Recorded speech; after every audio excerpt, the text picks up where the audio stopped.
En realidad son varios temas, ¿no?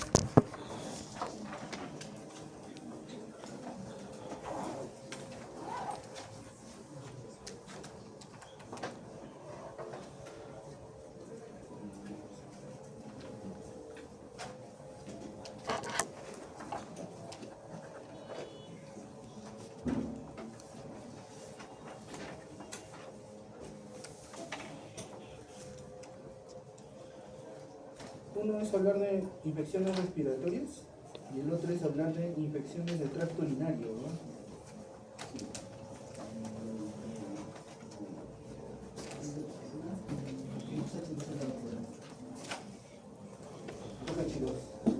Bueno, algo que ustedes, bueno, de acuerdo a la didáctica y la parte actitudinal que deben adquirir cada uno de ustedes, ya no es saber cuál es el agente etiológico, cuál es la fisiopatología, todo eso lo dejamos en la parte en básica, ¿verdad? Muy bien.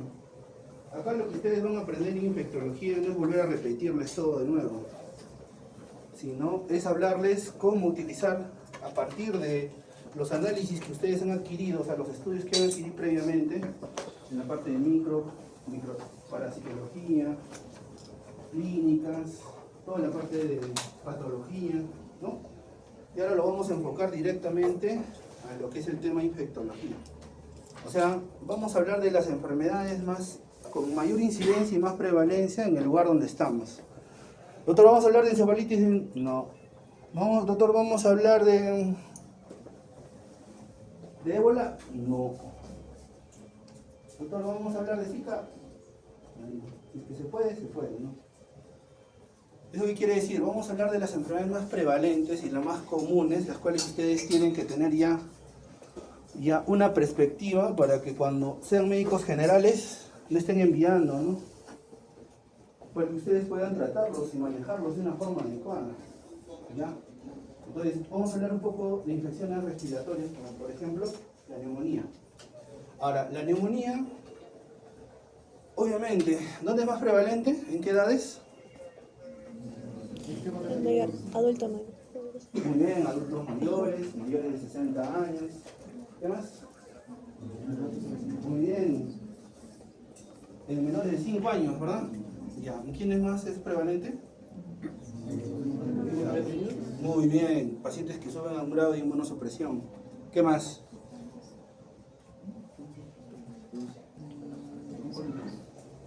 Pacientes que tienen enfermedades pulmonares, especialmente ¿quiénes?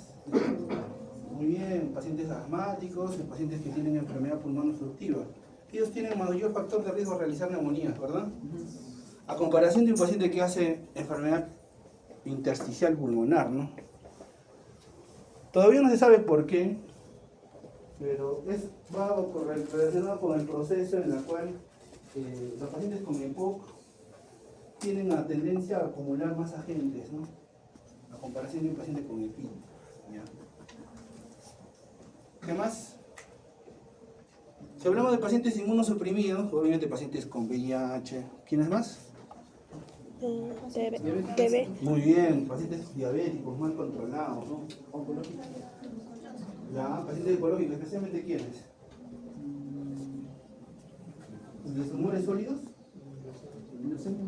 Por eso, oncohematológicos, ¿no? Los pacientes que tienen problemas hematológicos, o sea, leucemias, linfomas, porque ellos están alterados su sistema inmunológico. Pacientes que toman corticoides prolongadamente, pacientes lúpicas, en este caso, bueno, de lupus hablamos netamente de pacientes que están netamente con tratamiento continuo, con inmunosupresores también, ¿no? O sea, toda una gran variedad que lo que va a hacer es tener una susceptibilidad. Por ejemplo, pacientes con alcoholismo crónico, ¿no? Pacientes cirróticos. O sea, ¿por qué les menciono eso? Porque la bibliografía no va a cambiar, no varía, porque los factores de riesgo están, la evidencia está, eso no cambia. Posiblemente lo que pueda cambiar es la prevalencia de acuerdo al periodo, a la estancia, al año o en el lugar donde estamos, ¿no? Posiblemente acá en el Perú tenemos más casos de neumonía, por ejemplo, en niños, por ejemplo. O tenemos más casos de neumonías en adultos mayores. pero eso se dará por la prevalencia, por la incidencia, de acuerdo a los factores de riesgo que están expuestos cada uno de ellos. ¿Se entiende, no?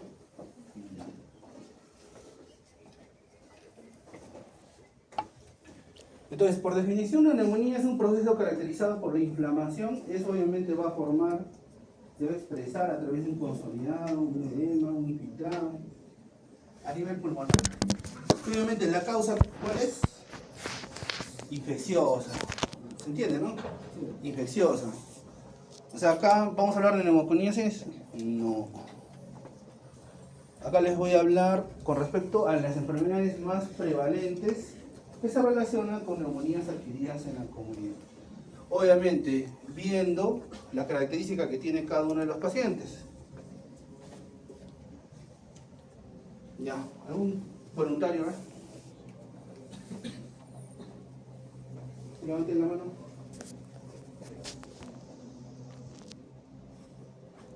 A ver, la delegada.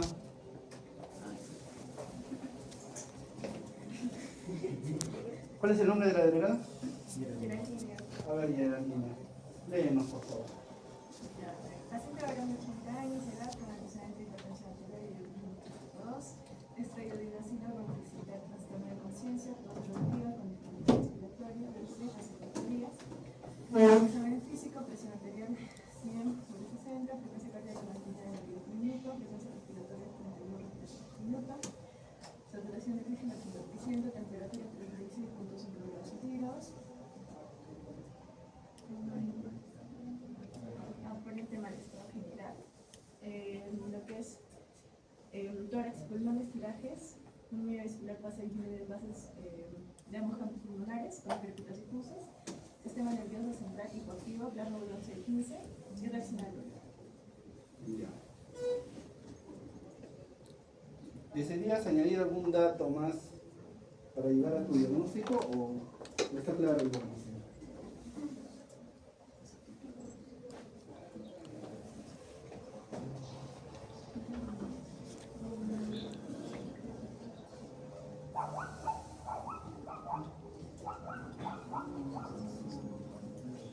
Pide, Geraldine.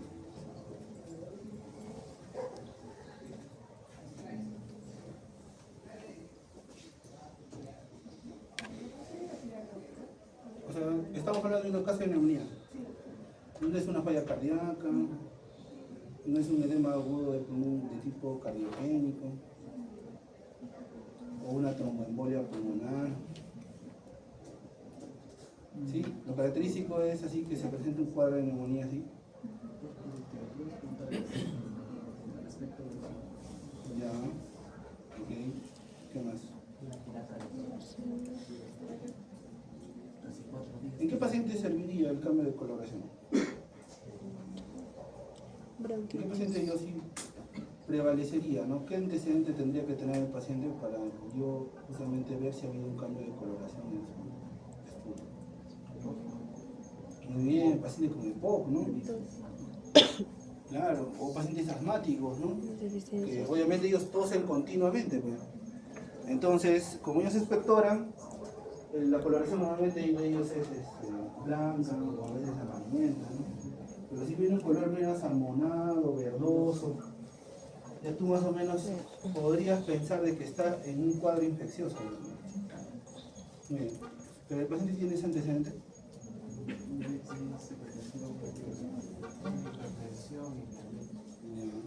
Entonces, ¿tú crees que el paciente tenía un problema pulmonar, una tos previa, para identificar ese cambio de coloración?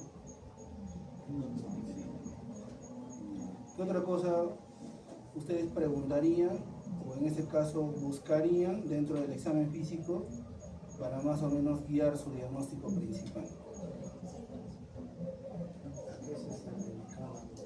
¿A qué se dedicaba? Ya, el señor estaba en un asilo. Si te dice que estaba en un asilo, ¿qué te indica?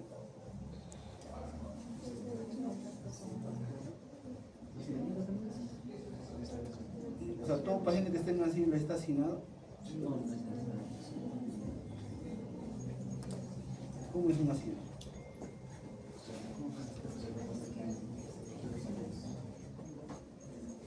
Es como una prisión. O sea, todos están metidos así como por ejemplo que yo tenga 10 metros o 2 metros cuadrados por 3 y tengo como 20 personas acá metidas. Así es un asilo. ¿Sí?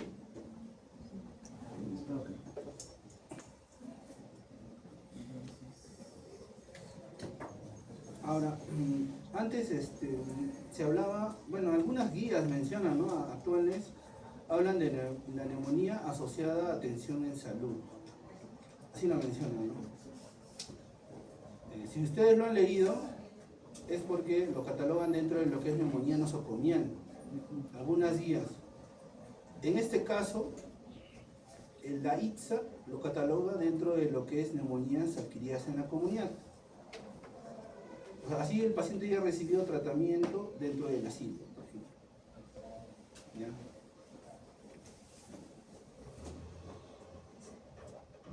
Así que tu pregunta va por ahí, ¿no? Con respecto a si el paciente recibe atenciones. Entonces, en este caso vamos a catalogarlo porque estamos utilizando la última evidencia que hay. Entonces, si la neumonía asociada a atención en salud, o sea, por personas que vienen a su casa, se le administran medicamentos, ¿va a cambiar ese diagnóstico de neumonía que ya en la comunidad? Estamos diciendo que no, ¿no? Claro. Ese término también, si ustedes lo leen, van a tener dudas, pero ya estamos quedando que no está. ¿Ya? ¿Algo más? ¿Qué les llama la atención en ese caso? ¿Qué les llamaría a ustedes la atención para que más o menos vieran qué esperarían encontrar, por ejemplo, en una radiografía, o qué esperarían encontrar en los exámenes auxiliares? ¿Ya? ¿Crépitos? Ah, muy bien. Entonces, si yo lo oculto y siento que hay en dos lugares, o sea, prácticamente, y estoy pensando que es una neumonía, o sea, una neumonía bilateral es lo más frecuente que se presenta. ¿Qué dicen? Ya, entonces, ¿por dónde estaría yo jalando la madeja? ¿Qué esperaría yo encontrar en una radiografía? ¿Qué esperaría encontrar en un examen, en una hemograma? Para más o menos estar guiándonos. Porque acá la pregunta es si tienen duda que es una neumonía. ¿Alguien tiene duda que sea una neumonía? Levanten la mano.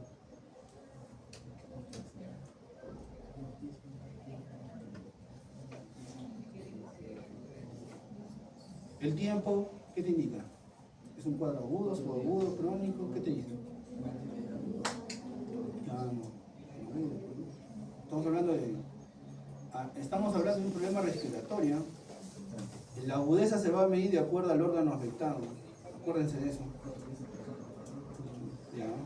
Es muy variable en corazón, también es distinto. A ver.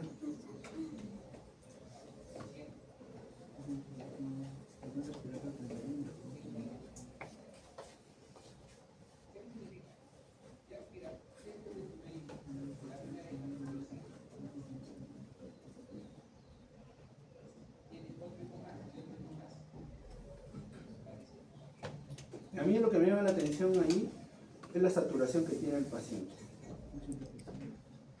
Según un 80%, si yo lo extrapolo clínicamente a un cuadro de insuficiencia respiratoria, ¿está o no? Claro, sería un paciente que estaría en cuadro de insuficiencia respiratoria. ¿Qué más? Tenemos, muy bien, los tirajes, pero eso va apoyado a tu cuadro de insuficiencia respiratoria, ¿no? ¿Sí o no?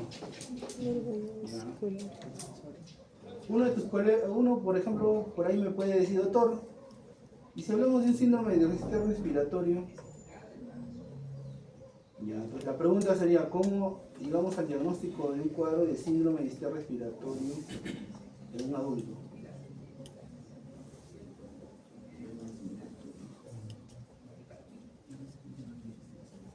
La evaluación es clínica, correcto, pero para que tú llegues a un cuadro de déficit respiratorio agudo es por descarte. Y para que llegues al descarte requieres de exámenes. ¿Se entiende, no? O sea, yo mínimo tendría, si yo quiero valorar si el paciente tiene un distrés respiratorio, mínimo, ¿qué debería tener? ¿Una espirometría? ¿Qué? ¿Así le voy a sacar la espirometría? Nada, pues. En análisis de gases arteriales es lo que yo más o menos voy a determinar cómo está. ¿Qué voy a ver? ¿Qué voy a ver? Ya.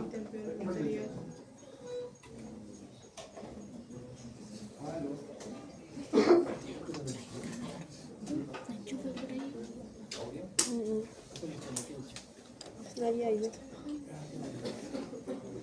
¿Qué tal su padre?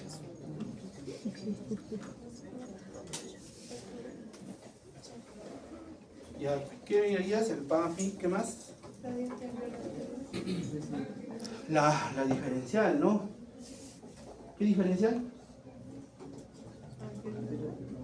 Alveolo arterial.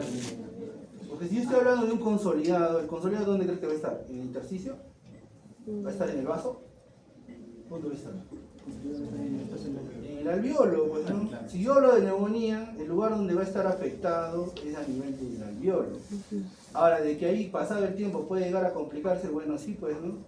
Si el germen está a nivel alveolar, ¿puede pasar a torrente sanguíneo? Claro, pues, si no le da cerebrino un tratamiento o de acuerdo a su sistema inmunológico, el microorganismo puede migrar, pues, ¿no? Ya, pero eso tú lo vas a determinar a partir de los análisis de gases arteriales y obviamente a través de una imagen, porque también te apoyan las imágenes para hablar de un cuadro de distrés respiratorio. Ahora, ¿el distrés respiratorio es secundario a algo? ¿Sí o no? Entonces, si tú hablas de neumonía, el cuadro de distrés respiratorio puede estar desencadenado por un cuadro infeccioso, sí. Pero este cuadro infeccioso lo que lleva es una severidad en la enfermedad, para que el pulmón esté comprometido bilateralmente. ¿No? Entonces, ¿en qué caso yo sospecharía si el paciente está en un cuadro de distrés respiratorio agudo? Si es que hablamos de una neumonía, ¿cuál es la causa más frecuente en un distrés respiratorio agudo? ¿Trauma? Sí, el trauma es muy frecuente.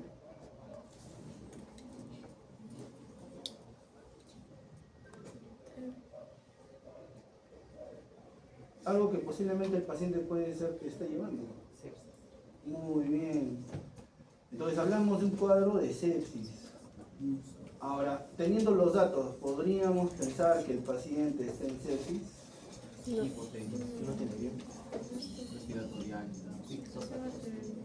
Ya.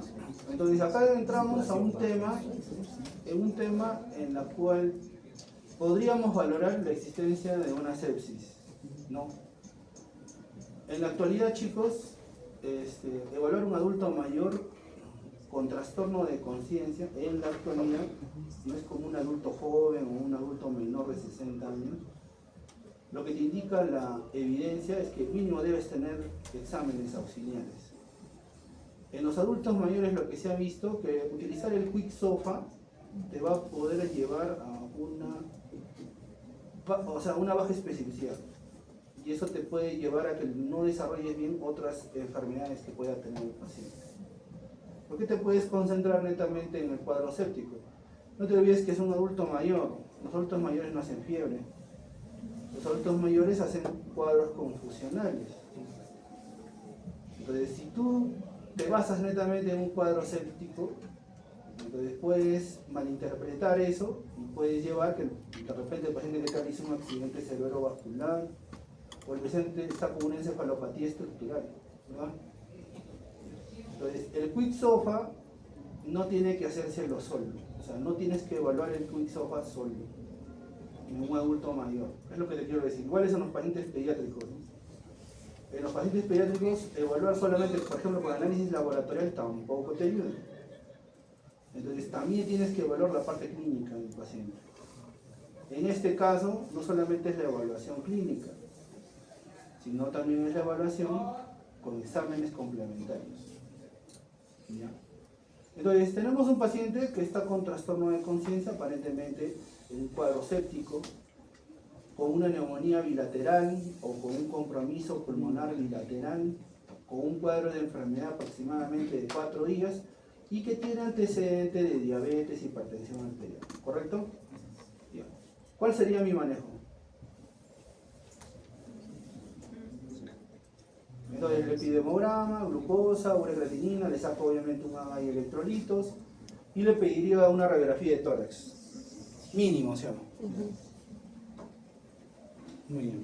Esa es la radiografía de tórax que tiene tu paciente. Y a ver, alguien que dé lectura a la imagen, por favor.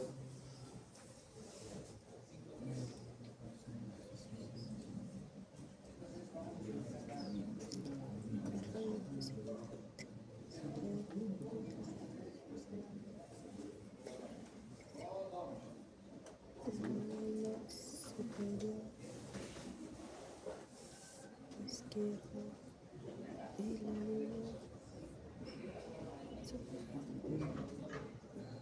derecha, ¿Nadie? estamos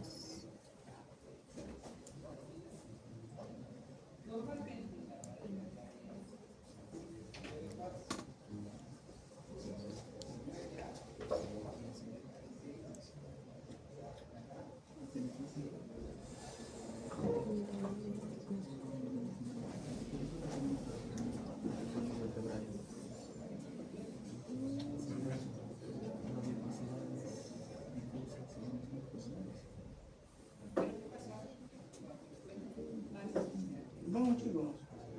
Alguien que esté.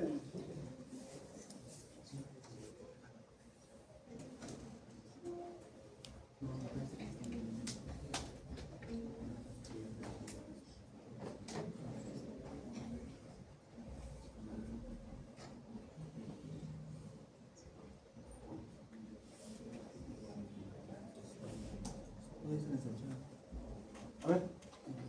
Dice Chopra. Claro, doctor. Estaríamos frente a una placa de tórax correcta. No parece tener rotaciones. No, parece. mal rotada. Primero vamos a ver la calidad de la radiografía. En este caso está bien inspirada, hay muchos espacios de postales de diagnóstico. Su penetrancia también está bien, puedo notar aproximadamente 1, 2, 3, 4, 5, hasta 5 cuerpos vertebrales, está bien penetrado. La incidencia es póster anterior. No parece estar rota, entonces es una radiografía de buena calidad y lo que podemos apreciar son radioopacidades difusas en ambos campos pulmonares. Predominio. A predominio,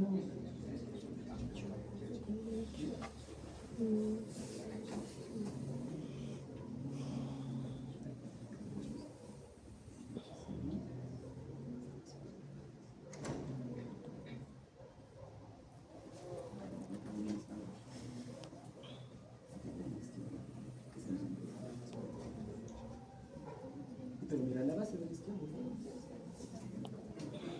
Claro, está más o menos respetando la. ¿Dónde hay más consolidado? Pulmón derecho. Pulmón derecho. Aparte, ¿qué más es? De los consolidados múltiples que tenemos.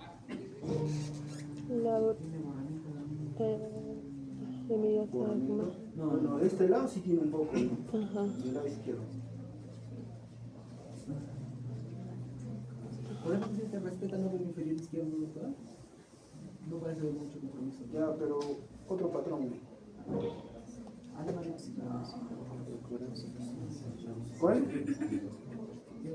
Patrón intersticial. Muy bien, pero ¿qué tipo de patrón intersticial? Reticular. Ya hay reticular, hay nodulares, pero es escasa, más bien es más patrón reticular. Hay un patrón que es muy característico en algunos pacientes, ¿no?, que hacen este tipo de neumonía.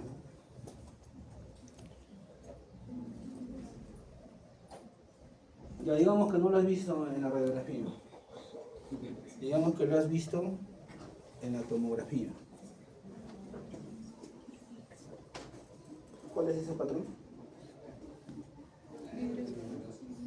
¿Tienes mediano?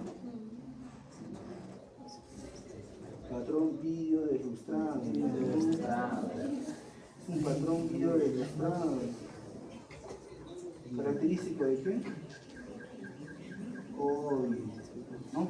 Entonces, en este este caso, una herramienta de examen te ayuda bastante dentro del diagnóstico, especialmente cuando tienes un paciente que llega con trastorno de conciencia y te llega con un cuadro de distrés respiratorio de 4 días, con tos, todo eso que indica que es un cuadro neumónico.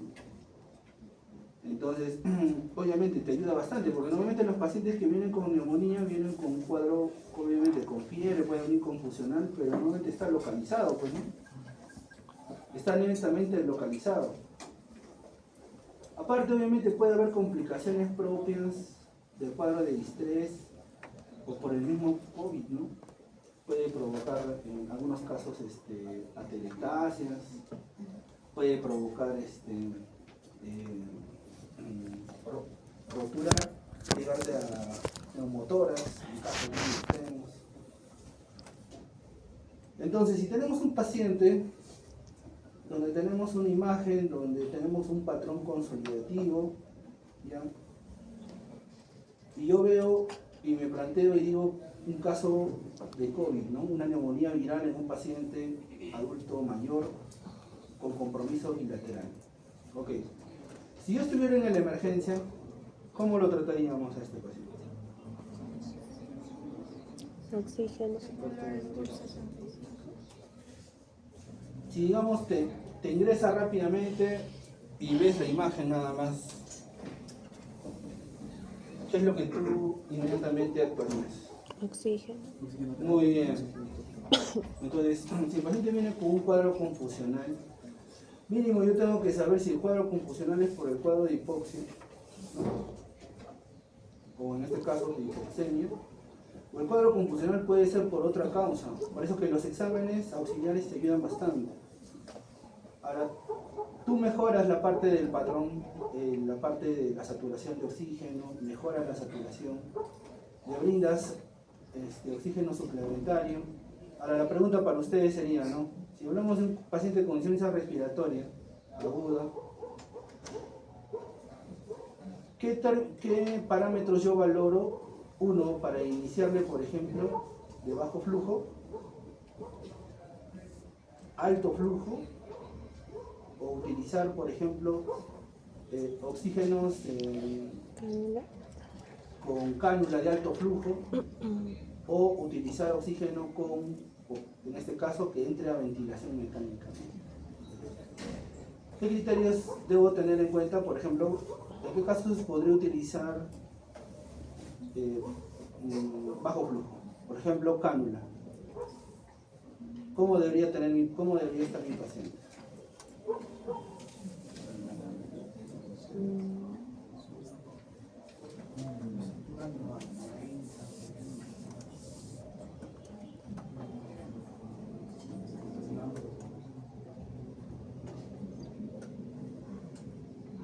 Porque tu paciente utiliza una cánula de bajo flujo, ¿cómo debería estar la parte neurológica? ¿Cómo debería estar su frecuencia respiratoria? ¿Cómo debería estar la saturación, en este caso el oxígeno, ¿no?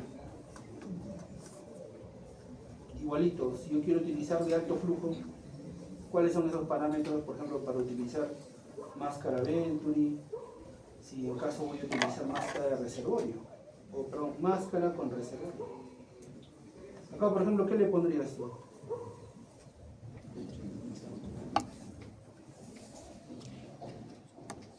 Vamos a hablar del paciente COVID, ¿no? Probaría. Yo veo este patrón, o sea, obviamente la experiencia te hace que tengas rápidamente, ¿no? Pero digamos al diagnóstico de COVID, solamente con la placa nada más. Ya tienes tus exámenes, tienes un hemograma alterado que lleva leucocitos más de 18.000, tienes una linfopenia, tus reactantes de fase aguda están alterados, o sea, todo indica de que es un cuadro de COVID. ¿Ya? Entonces, ¿cómo sería tu inicio? ¿O utilizarías algún score, algo para que tú manejes a un paciente con COVID? El cuerpo. Hay otra vez. ¿Los tirajes qué te indican? ¿Fatiga? Ya, Músculos uso de músculos accesorios. accesorios. Ya. ¿Qué te indican el uso de músculos accesorios?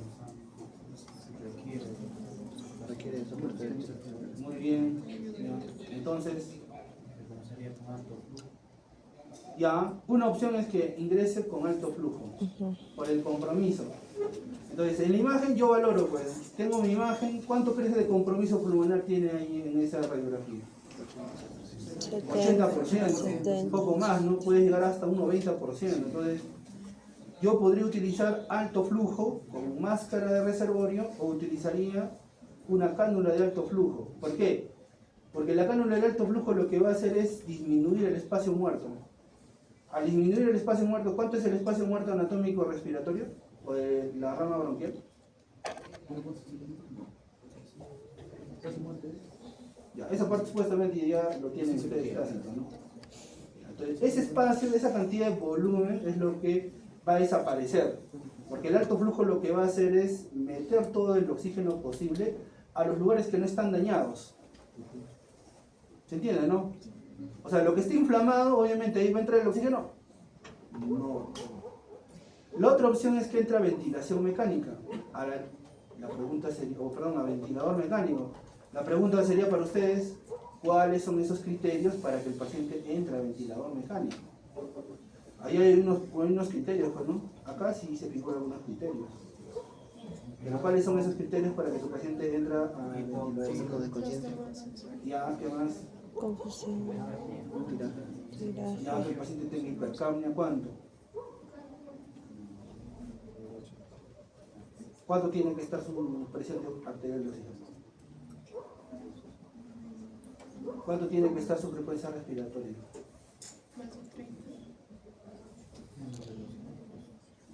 Entonces, en el COVID, en la época de la pandemia, chicos, bueno, nosotros, por ejemplo, para justamente determinar un paciente, para que si continuamos con alto flujo, o bien que entra ventilación mecánica, utilizábamos el índice de ROX. Utilizábamos el índice de ROX. No, ese ya viene ya. Es cuando pones la saturación, pones la frecuencia respiratoria, la edad, todo eso. Y te va a dar un cálculo aproximado de cuánto sale el índice. Ese índice, si es muy alto, te da chance. Pero si el índice es muy bajo, el paciente sí o sí te da un pronóstico todavía, ¿no? Que si en 2 horas tú no le metes el sistema alto que fallezca. Entonces, si yo veo un paciente con COVID, veo toda esa saturación, mínimo el paciente tiene que entrar a un alto flujo. Mínimo. Y tú lo tienes que evaluar en 2 horas. ¿Por qué? Porque el paciente tiene tirajes, entonces en algún momento se va a cansar. Nosotros no sabemos si esos tirajes están desde el primer día, segundo día, tercer día, no lo sabemos. A pesar de que está en un asilo, ¿no? Tú no sabes. Puede ser que en ese momento se desgaste y el paciente haga paro respiratorio. Entonces la evaluación tiene que ser rápida, porque hay un compromiso aparentemente de casi un 80%. Todo paciente con COVID con compromiso de un 80%, el riesgo de mortalidad aumenta a un 40-30%, es altísimo. Y se aumenta un cachito más porque el paciente es adulto mayor. Y aparte se aumenta un poco más porque es hipertenso, es diabético. ¿Sí o no? ¿Ya? Entonces todo eso involucra la evaluación permanente que cuando ingrese tu paciente por emergencia tiene que tener. Si tú no lo evalúas en 2 horas y de repente el paciente se sigue descompensado, sigue hipoactivo, empieza a haber retención de CO2, empieza a haber disminuir su frecuencia respiratoria, pero esta vez su frecuencia respiratoria no está en 31, sino está en 10, en 9, posiblemente tu paciente, y está haciendo bradicardia, posiblemente tu paciente está entrando a un paro cardiorrespiratorio, por el desgaste, pues. Entonces las medidas que tú tienes que tener es 1, tu alto flujo, 2, en ese alto flujo el mínimo tiene que entrar en tu máscara de reservorio. Luego controlar, hacerle seguimiento. Lo más probable es que en emergencia lo que van a hacer es iniciarle antibiótico. Eso es lo que sucede. Entonces, lo normal, ¿qué antibiótico le vamos a utilizar? Antibióticos. ¿Cuál es el tratamiento para una neumonía adquirida en la comunidad?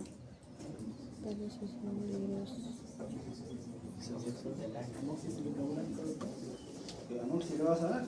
que lo vas a mandar a su casa. Claro, pues le doy lo que es manejo hospitalario, ¿sí o no? Le arranco, se tracciona. Pero yo, en realidad, viendo esa placa, yo retiraría. Yo viendo la placa, retiraría el antibiótico porque una neumonía que te haga así es muy difícil que te dé una neumonía de ese tipo. ¿Ya? Con consolidado, todo, es muy raro. Pero bueno. Entonces, para que tú sigas corroborando, por eso es importante tus exámenes de sangre. El hemograma, tu perfil hepático, tu glucosa, la creatinina, tus fases de reactante aguda, ¿no? ¿Cuáles son esos exámenes de fase de reactante aguda? PCR y procalcitonina. La procalcitonina, si te sale bajo, retiras el antibiótico. Es para ver ¿Qué si más? está funcionando. ¿Cuál? La BCG. Dice que no. PCR para eso ya tiene. Sale. Para COVID, ¿qué más se pedía? Dímero de ferritina, ¿no? Fibrinógeno, porque va a consumir, va a haber consumo de fibrinógeno. Entonces, esos van a apoyar a tu diagnóstico más. Entonces, el retiro del antibiótico tiene que ser rápido. Entonces, el antibiótico, si no lo ves, ya retiro rápidamente, porque el compromiso es bilateral. Estamos hablando de un cuadro de COVID. Ya que COVID con antibiótico no se cura, pues. El manejo acá es ventilación, chicos. Y obviamente el manejo también es corticoide, ¿no? Según el estudio Recovery, ¿cuánto de corticoide deberíamos dar? ¿O qué corticoide deberíamos dar?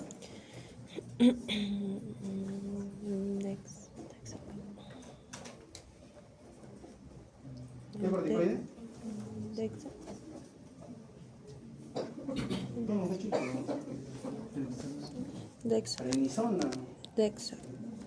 O sea, tú lo mandas a su casa, lo vas a enviar. Dexa, ponele. ¿Cuánto de dosis le voy a dar a Dexa? 4. 6 miligramos 6, endovenoso cada 24 horas. Eso se ha visto que en los pacientes mejora la perfusión, especialmente en pacientes que están en estadio grave. ¿Ya? Y aparte el oxígeno tiene que seguir, chicos, el oxígeno tiene que estar. Porque si no le pasas oxígeno al paciente se va a morir, tiene que estar el oxígeno. De cierta manera, si entra a ventilador, que entre a ventilación. La ventilación de parámetros a presión controlada, ¿no? Eso ya posiblemente en UCI lo van a ver. Pero si ustedes leen un poco de lo que es ventilación, se ha visto que con parámetros adecuados mejoran y perfunden mucho mejor a comparación de utilizar alto flujo, porque tú le estás dando a presión y eso hace que el pulmón tampoco no se endurezca demasiado, se pone duro por el cuadro inflamatorio. Entonces metemos alto oxígeno, le damos corticoides y valoramos, pues, ¿no? Dependiendo de qué tenemos en nuestro stock. El Remdesivir es un medicamento que antes se utilizaba para el ébola, ¿no? Para el ébola se utiliza muy bien. Entonces el Remdesivir actúa directamente en la replicación del virus, ¿ya? Entonces ahí lo que va a hacer es bajar la carga viral. Y se ha visto que en pacientes en estadio avanzado mejoran cuando le das Remdesivir. Remdesivir le puedes dar de 200, ¿ya? Como dosis de carga, y de ahí valora si le puedes dar hasta 3 veces el Remdesivir. En el Perú hay, no, pero han venido, sí, pues. Por eso digo, los estudios demuestran que el Remdesivir sirve. El otro es el tocilizumab, que se utiliza para tratamiento con artritis, ¿no? Pacientes que sufren de artritis. Pero en este caso lo utilizamos como un bloqueador de proinflamatorios, especialmente de interleucina 6. Entonces, hay un gran estudio que se ha hecho en Italia, que son los criterios de Brescia, ¿ya? Los criterios de Brescia se utilizan para ver en qué casos utilizar tocilizumab o en qué casos no. Antes, por ejemplo, medían la interleucina, ¿no? Si la interleucina 6 estaba alta, le daban el tocilizumab, pero en realidad no es así. Eso no ayudaba, ¿ya? Lo que sí ayudaba era el hecho de que los criterios clínicos. O sea, si ustedes ven los criterios de Brescia, en los criterios de Brescia solamente son parámetros oxigenatorios y clínicos, de cómo tú le encuentras a tu paciente. Y de acuerdo a eso, inicias o no el tocilizumab. Con estadios de 3 de Brescia, arrancas tocilizumab. Si no, puedes estar aguantando y le das solamente corticoides y oxígeno. El oxígeno es fundamental, chicos, fundamental. Si ustedes no saben por eso oxigenoterapia, bueno, repasen nuevamente, ¿no? Porque si ustedes no saben utilizar máscara Venturi, no saben utilizar máscara reservorio, no saben utilizar la canon del flujo, los pacientes se te van a morir rápidamente, ¿no? Bueno, ya si hablamos netamente de COVID, bueno, ya para qué voy a hablar si ustedes ya saben todo eso, pues, ¿no? Yo me imagino que en la época de la pandemia habrán escuchado toda la información ahí por ahí, pues, es el único que hablaban, ¿sí o no? Ya, entonces el COVID en la actualidad, chicos, está solamente focalizada en las grandes ciudades. Hay poca focalización en zonas rurales. Huancayo, Lima, eso quiere decir que las ciudades sí. En Huancayo tenemos casos, sí. Que llegan así, en estadio grave, sí. ¿Es poco? Sí, bueno, serán 10 casos al año, 20 casos que llegan, pero sí tenemos. De adultos también tenemos, pero es menos. Ellos, como están vacunados, hace que la gravedad disminuya en los pacientes que están vacunados. En los adultos mayores hemos tenido ese inconveniente, que sigue siendo el sector más vulnerable. Debe ser porque o bien ya no siguen el esquema de vacunación, o lo más probable es que como los abandonan, como en el caso de mi amigo, ya pues su sistema inmunológico, todo eso cae, no estará comiendo, pues, ¿no? Y eso permite que cualquier microorganismo también ingrese, pues, ¿no? Entonces imagínate, el asilo es un lugar donde entran varias personas, pues. Una persona que está resfriada, que está portando el COVID, tranquilamente lo puede pasar. Y más si todavía el paciente, la persona requiere cuidado, ¿sí o no? Que lo bañen, que lo alimenten. Entonces una persona que está ahí continuamente lo va a contagiar. Entonces, importancia de la vacunación, pues, ¿no? Todo paciente adulto mayor que debe tener contra neumococo, contra influenza y contra COVID, ¿no? Todos tienen miedo con respecto al COVID porque han tenido efectos adversos. Pero ¿qué vamos a hacer, pues, chicos? Si no se vacunaba la gran mayoría, ahorita no estaríamos vacunando. ¿Por qué? Porque los estudios han sido rapidísimos, ¿no, chicos? Normalmente para que tú saques una vacuna demora entre un periodo de 2 a 5 años, porque tú tienes que pasar por etapas. Pero en este caso se ha tenido que romper etapas para que justamente obtener rápidamente la vacunación. Por lo que yo siempre les digo, ¿no? Yo les pregunto, a ver, de que tengas de que tengas 1 millón de personas vacunadas, 2 te hacen reacciones adversas, 2 de 1 millón. ¿Esa vacuna es mala? No. Ya veo. A veces sucede que de esos 2 que hacen problemas, ¿no? Porque dicen, de ahí sacan, extrapolan diciendo, le ha dado trombosis, le ha dado encefalitis, ¿no? Pero son 2 casos, pues, a comparación de 1 millón de personas, ¿cuál tú valoras? Tú dices que la vacuna es mala porque 2 dieron casos severos de reacciones adversas. La ciencia no es así, ¿no? La ciencia te dice, utilicemos porque los beneficios son más altos que los riesgos o de las secuelas o consecuencias. Entonces, igual, la vacunación es así. Obviamente, si tú das más millones de personas, obviamente va a haber más personas que hayan reacciones adversas, sí, pues lógico, pero es lo esperable. Entonces, no digan por ahí que la vacunación no sirve. Sí sirve, ¿ya? Te da inmunidad y te previene contra enfermedades severas. En este caso hablamos de COVID severo. Bueno, después han salido otros inhibidores que están en estudio todavía, pero sí, los que han demostrado, uno de ellos es el remdesivir.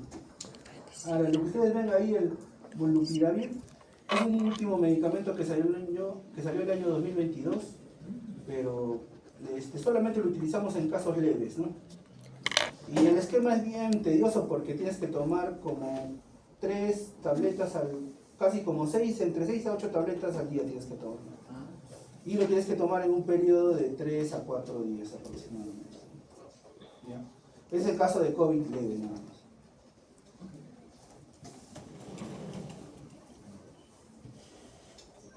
Muy bien, siguiente caso. Tenemos un paciente varón de 16 años con antecedentes de asma moderada, de leve a moderada, con uso de inhaladores, con broncodilatadores y corticoides. Acude a consulta por presentar fiebre, rinorrea, dolor de garganta, tos productiva, mialgias y dificultad respiratoria desde hace 3 días. Al examen físico, bueno, sí se corrobora la temperatura, hay una frecuencia cardíaca elevada, frecuencia respiratoria también elevadas, una saturación de oxígeno que está en 88, una presión arterial entre 90 sobre 60, y el examen físico lo que vas a escuchar son sibilantes y roncantes, no hay crépitos. ¿Ya? Pero tampoco hay tirajes. El paciente está con un rasgo 15 sobre 15, despierto, no hay paresia, no hay signos clínicos, nada de eso. Muy bien. ¿Cuál sería su manejo? En ese caso, ¿cuál sería su diagnóstico principal?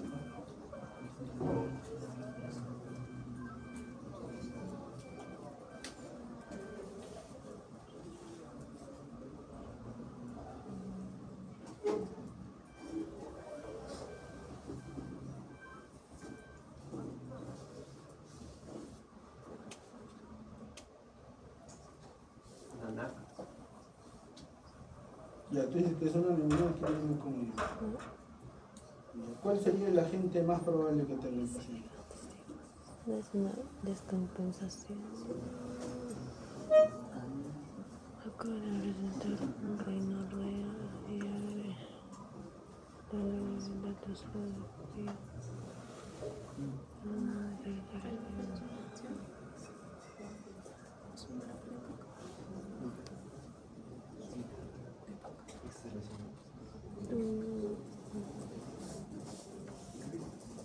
Rinorrea.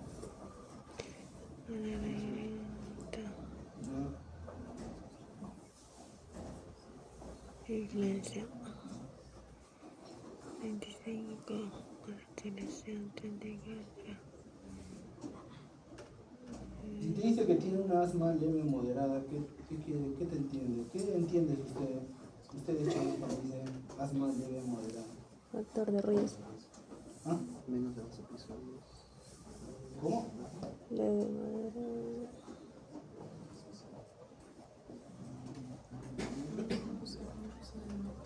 En la noche. ¿Qué te dice? ¿Qué entiendes tú como leve o moderado?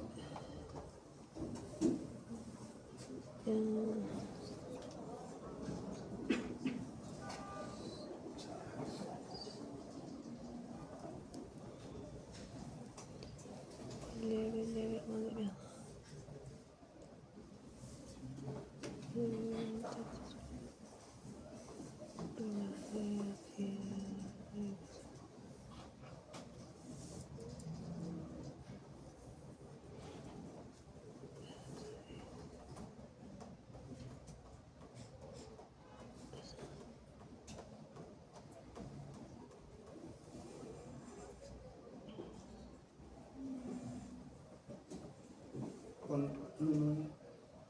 Eso tú entiendes que el paciente posiblemente está utilizando los corticoides periódicamente, ¿no? Si te dice leve o moderado, posiblemente los episodios a la semana, ¿cuántas veces le está ocurriendo? 2. ¿Cuánto? ¿Cuánto? 10 episodios. O sea, el paciente posiblemente está utilizando bastante el inhalador. Y ahora de repente se le agrega un cuadro con fiebre, congestión nasal, dolor de garganta y tos productiva. ¿Qué pensarías? Tu colega, por ahí escuché, creo que están catalogando como una neumonía. ¿Ya? Podría ser una neumonía. ¿O estamos en un caso de crisis asmática? ¿Qué hice? No.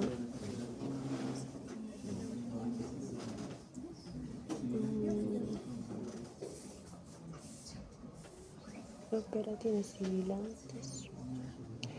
Se ha descompensado por la gripe. Doctor, tal vez me Por la tal vez me está confundiendo, pero me acuerdo que el uso de corticoides y broncodilatadores esto ayudaban a la cándida o candidiasis. Ya. O sea, ¿tú crees que tiene cándida en el pulmón? No, yo superior. Se ha descompensado, ¿no? Porque está con... Pero la candidosis es producto de corticoides, no por el agente. El corticoide es el que produce la candidiasis. Se ha descompensado por la gripe. Tiene influencia. Que no es neumonía. Eso es influencia, creo.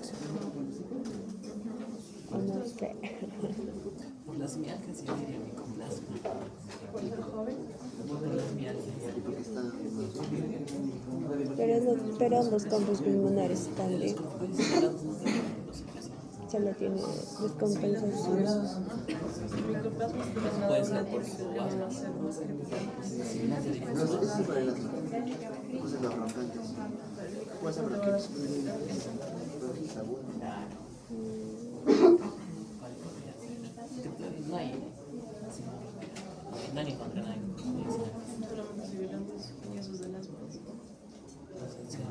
Hubo un micoplasma por acá arriba. No puede dar otitis media, lo que compleja puede dar cosas.